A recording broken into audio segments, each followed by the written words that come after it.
Hi everyone, welcome back, welcome back. I am doing a little collective haul. I have some items from an estate sale, from Hobby Lobby and Amazon, and from my Palm Springs trip. So what you're looking at here is from the estate sale, so I'll start with this stuff first. So I picked up a few handkerchiefs here.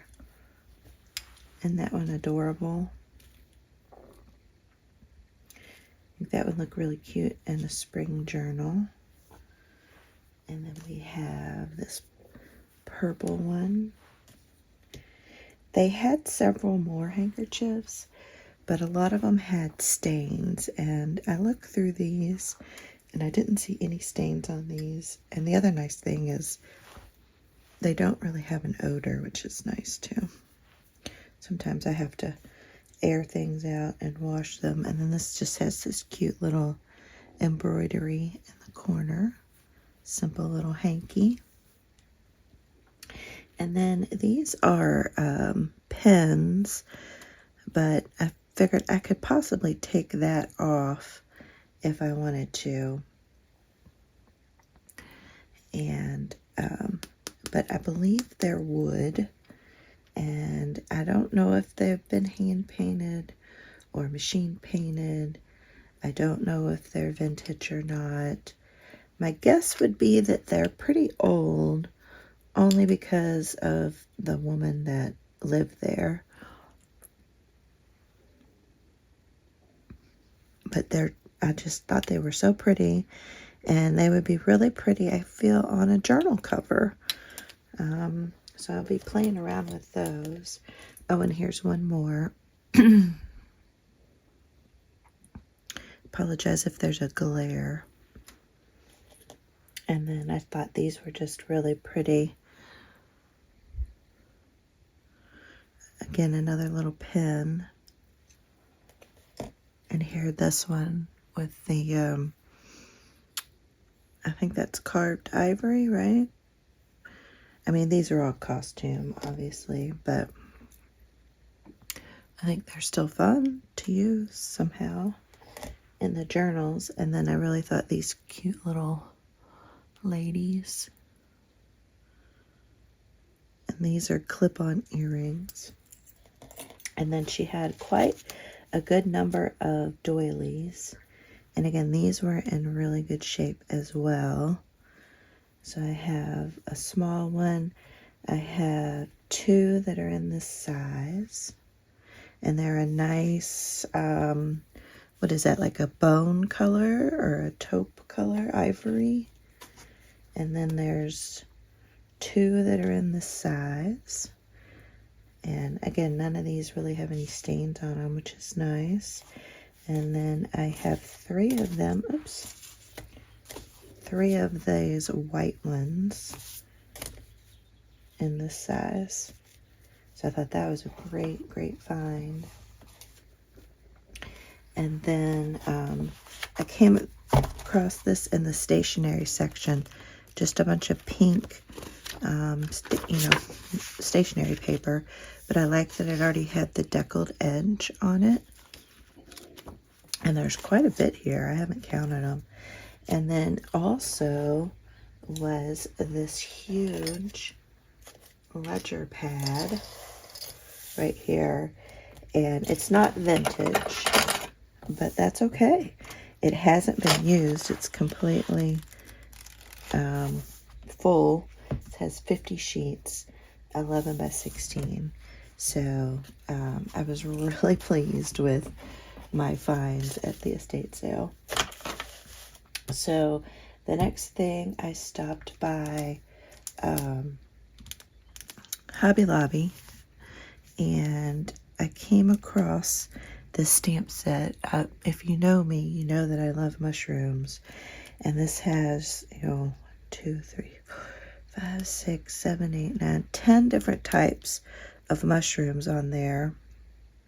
I'm trying to watch the glare for you all. And this was, I think it was 30% off. So I snagged that up real quick. So that's a nice find. And then I did, I broke down and I saw this little mushroom stamp. And the main reason I bought it, it was only $2.49.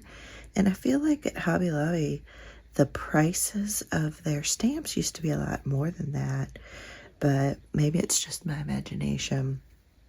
So I picked up that stamp as well. And then this butterfly stamp I thought was really pretty. Has the name of the stamp on there. And again, this one was just $3.29, which I thought was a really good price. And then I was also looking, I wanted to get some more of these vinyl stickers. I did a haul video a while back on these. I got these again because I really like them. They're clear when you peel off the backing, and they're really nice. I highly recommend them. And these were 40% off. But I picked up 2 new ones. This one is just a bunch of different types of green leaves, which I thought was fun. And then this one was kind of some fall color flowers, which I really liked as well.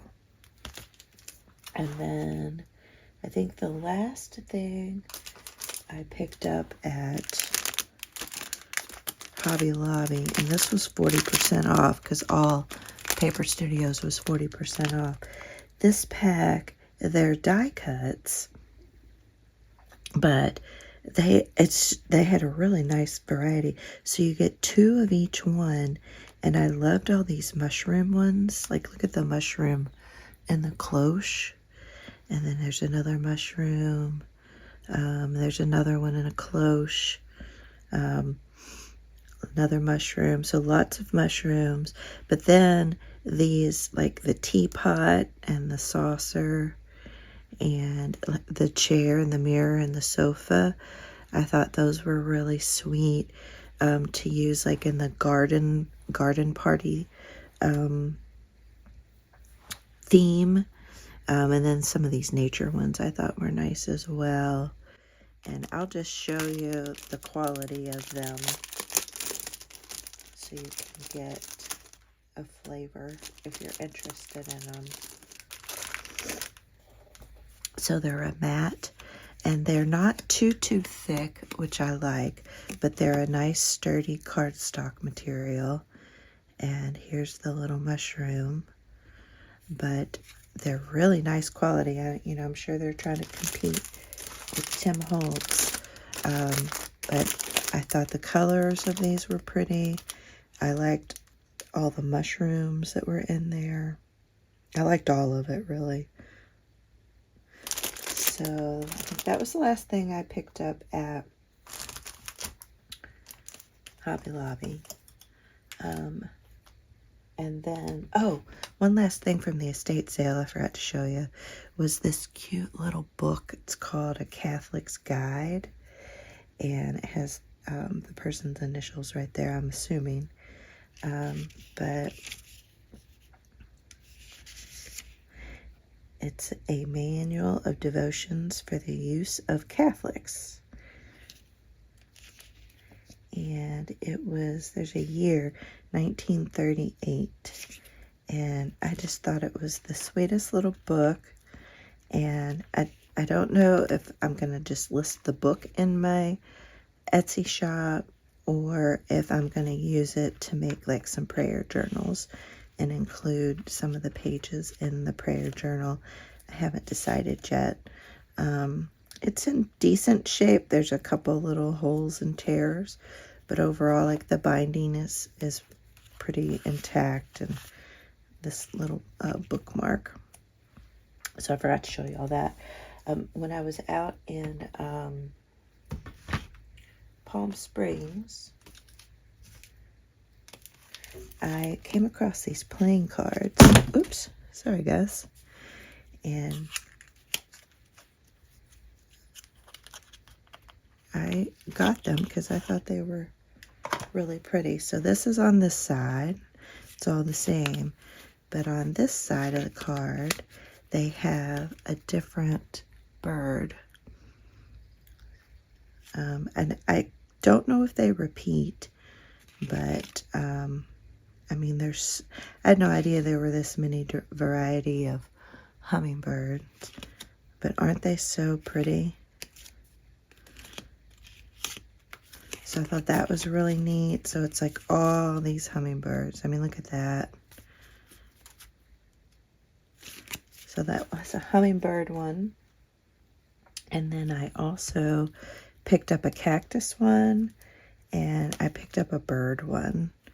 So I'll show y'all. I'll open those up here at the end for anybody who's interested. And then on Amazon, so Kelly, one of, I think, YouTube and also Instagram, she had posted she bought the Stampers Anonymous. She finally broke down and bought it. And I had never seen this before. And so I saw it and I'm like, well, I want that too. And it made so much sense because I see so many different people's journal pages, and I've seen like that, this here stamped on their journal pages, and I had no idea that they were getting it from these stamps. So I actually got it on Amazon. I'll list it down below. I mean, it's a little pricey, but I splurged. And then you can just tear these out. They're already cut, and you can just tear off this extra if you don't want it. Or you can keep it to kind of hold your stamps in. But they're, Stampers Anonymous, great quality stamps. Really like them. So I got that on Amazon. And then, sorry for the reach. I picked up this book over on Instagram. Was it Jules or Jubilee Flea? I forget which site I picked it up on. But I love Key West, and this was a book from 1949 on Key West, and it's crazy. Like, here's a map from 1949, and I don't even think they show the airport there. There wasn't even an airport there, obviously. So, but it's a cool book. So this is just for me. I'm not gonna tear it up or anything, but that was a fun little find.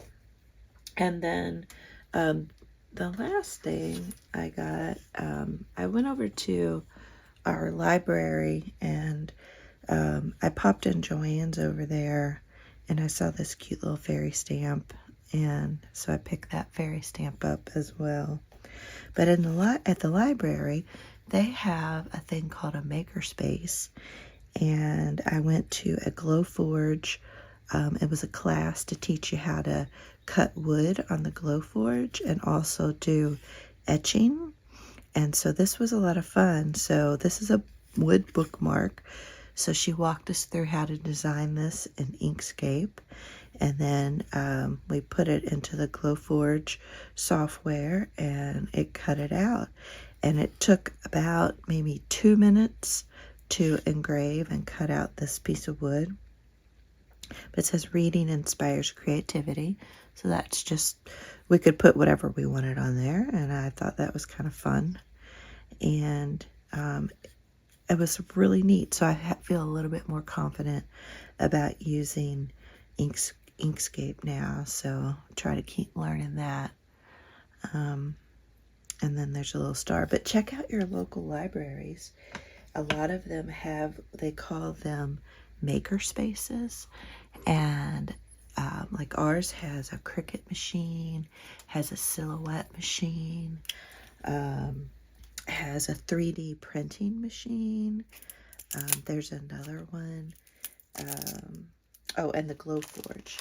So, and they have sewing machines there, and it's free to go use them. You just kind of have to make an appointment, and they have materials there that you can use for free. So they have like Cricut iron-on, Cricut vinyl. They have the wood that you would use to cut on the Glowforge. They have the plastic or resin or whatever it is you use for a 3D machine. They also have fabric. So if you're a sewer, I mean, you know, it might not be the fabric you're looking for, but such a great and free resource. So check out your area and see if you have one. So for anyone who's interested, I am going to open up these bird cards and these cactus cards. But that is my little collective haul, and I think I got everything. I do have some more stuff coming, so I might tack it onto this video if this video isn't up before I get that stuff. So, okay, so there's all kinds of cool birds. Look at that owl. These are just fun little cards, I thought. I think they were like $6, $7. I didn't think that was too bad. I've seen some fun decorative decks of cards, you know, 11, 12, some even up $18. So I thought these were just fun. So some of the cactus ones here, I'll probably put in my Palm Springs journal. So anyway, fun little decks of cards. They're not vintage, but they're still pretty cool. All right, well, I will see you all on the next video. Thanks so much for watching. Bye.